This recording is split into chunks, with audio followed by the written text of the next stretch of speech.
Untuk informasi lebih lengkap dan berita-berita lainnya yang terkait, klik link di deskripsi di bawah ini. Dan jangan lupa juga subscribe channel YouTube kami. Pastikan Anda juga menginstal aplikasi CNBC Indonesia yang tersedia di App Store dan Play Store.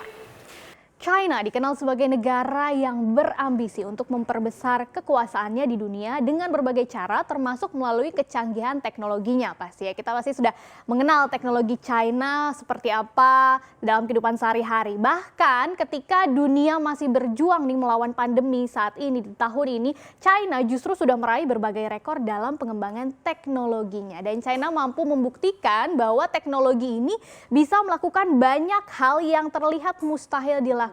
Mulai dari terbang dan mendarat sampai ke bulan, bahkan meluncurkan bulan KW made in China, menyelam ke laut di bagian terdalam, sampai yang terbaru ini merakit teknologi yang disebut juga dengan matahari buatan. Nah, dalam waktu hampir bersamaan ini kita seolah sedang menonton ya unjuk gigi China di bumi sampai di luar angkasa. Ini luar biasa sekali. Bagaimana sih caranya China bisa seluar biasa ini, kita bahas bersama.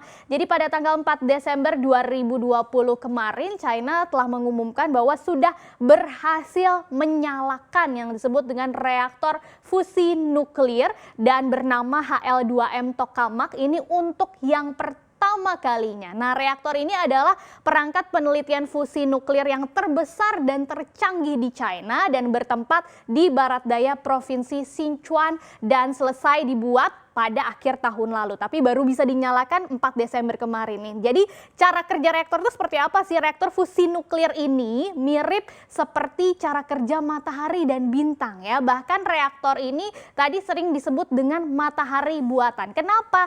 Karena memang dari reaktor ini bentuknya seperti ini ya, kurang lebih itu bisa menghasilkan panas dan tenaga yang sangat besar. Dan berdasarkan laporan dari China National Nuclear Corporation, reaktor ini bahkan mampu beroperasi di suhu 150 juta derajat Celcius. Buat perbandingan nih, inti matahari aja itu cuma mencapai suhunya adalah 15 juta derajat Celcius. Jadi suhu matahari buatan China ini bisa 10 kali lipatnya ya tadi dari suhu inti matahari. Nah, banyak yang memprediksi nih teknologi fusi nuklir ini nanti fungsinya ke depannya itu akan digunakan menjadi pembangkit listrik di masa depan. Nah, pertanyaannya buat apa sih sebetulnya China buat matahari buatan ini? Ternyata karena memang China berencana untuk membangun reaktor eksperimental paling cepat tahun depan, kemudian juga berencana membangun prototipe industri di tahun 2035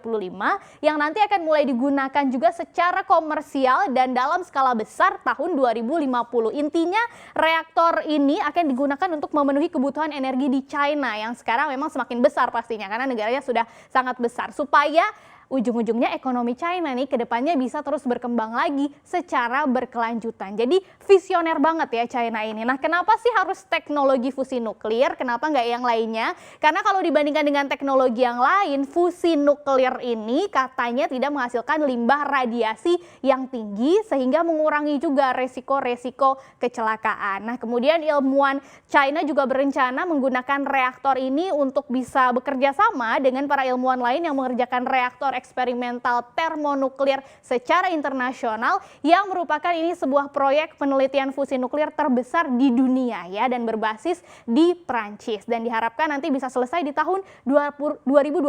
Jadi keren banget ya udah memikirkan apa sih sebetulnya solusi untuk kekurangan energi di masa yang akan datang. Tapi selain matahari buatan nih, China juga meluncurkan bulan palsu made in China ya. Bahkan bulan aja made in China. Jadi rencana atau proyek ini diumumkan sejak 10 Oktober 2018 lalu, jadi sudah 2 tahun lalu oleh Wu Chunfeng, Ketua Chengdu Aerospace Science and Technology Microelectronics System Research Institute Co. Ltd. Jadi berbeda dengan matahari buatan tadi kan dari reaktor fusi nuklir yang dioperasikannya di bumi nih, di planet kita. Tapi bulan made in China ini bentuknya nanti satelit sebetulnya yang akan diluncurkan langsung ke luar angkasa. Nah, rencananya itu tahun ini, waktu itu 2020, sekarang udah penghujung tahun, kita nantikannya apakah jadi diluncurkan tahun ini dan tujuannya adalah memang untuk melengkapi sinar bulan nih di malam hari. Jadi bahkan katanya tingkat sinar bulan buatan China ini bisa sampai 8 kali lebih terang dari bulan asli dan diprediksi bisa menerangi area dengan diameternya 6 sampai 260 mil atau sekitar 80 km tuh. Jadi luar biasa ya, dan kecerahan bulan buatan ini juga diprediksi mampu menggantikan nanti lampu jalanan sepenuhnya. Itu sampai ke situ China penggunaan teknologinya. Nah, masih terkait dengan bulan nih, China juga bukan cuma buat bulan palsu tapi juga langsung terbang dan mendarat di bulan aslinya. Di 1 Desember 2020 kemarin ada pesawat Chang'e 5 yang telah mendarat di sisi barat laut bulan baru-baru ini. Dengan misi ini China nanti akan mengambil dan menggali gitu ya sampai kedalaman 2 meter. Ini untuk mengambil sampel dari bulan berupa batu-batuan atau tanah dan lain sebagainya untuk membantu para ilmuwannya bisa mempelajari sejarah bulannya, baik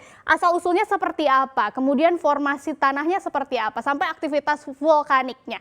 Menurut China Aerospace National Space Administration, pesawat dan sampel-sampel yang akan dibawanya itu akan mendarat lagi atau pulang lagi ke bumi kira-kira di pertengahan Desember ini. Dan kalau seluruh misi ini nanti berhasil, maka ini akan jadi yang pertama kalinya material bulan diambil kemudian dibawa lagi pulang ke bumi setelah 44 tahun lalu. Terakhir kali itu dilakukan oleh Rusia, nah sekarang China. Jadi sudah hampir setara nih ya dengan Rusia ya, walaupun 44 tahun lalu Rusia sudah melakukannya. Nah, misi Chang'e 5 ini adalah tahapan ketiga dari program eksplorasi bulan China yang nanti akan dilanjutkan lagi, belum selesai. Masih ada pesawat Chang'e 6 yang akan meluncur lagi ke bulan dan nanti akan ujungnya sampai tahapan keempat program ini supaya akhirnya nanti bisa tujuan akhirnya membawa pesawat yang berawak ya. Kalau ini kan nggak berawak, kalau nanti pesawatnya membawa orang gitu, ada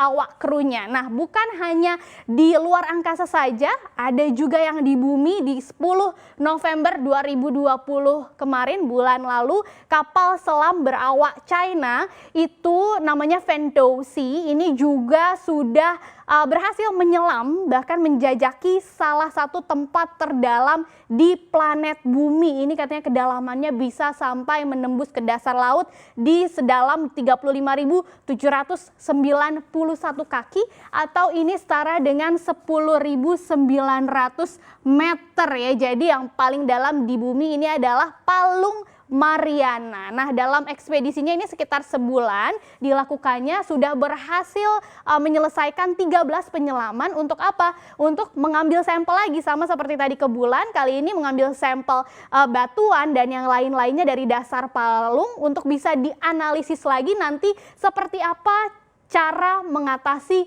topan, hujan, dan suhu tinggi. Jadi sampai ke palung yang terdalam itu untuk bisa cari solusi gitu dari masalah-masalah yang dihadapi di negara mereka seperti topan, hujan, dan suhu tinggi ya. Dengan misi ini China juga berhasil nih sejajar dengan negara-negara seperti Amerika Serikat, kemudian Prancis, Rusia, dan Jepang yang memang punya kemampuan kapal selam berawak tembus sampai 11 ribuan kaki gitu ya. Dan nanti rencananya kemarin kapal itu kembali ke pelabuhan di Provinsi Hainan pada tanggal 28 November 2020. Keren banget ya. Jadi betul-betul dari yang paling dasar di bumi sampai ke luar angkasa, China itu mempertontonkan prestasinya di tengah kita sekarang justru masih berjuang bersama-sama melawan pandemi COVID-19. Harapannya sih ke depannya kita bukan lagi Indonesia khususnya, bukan lagi menjadi penonton tapi juga bisa menjadi bagian dalam perkembangan teknologi ke depannya.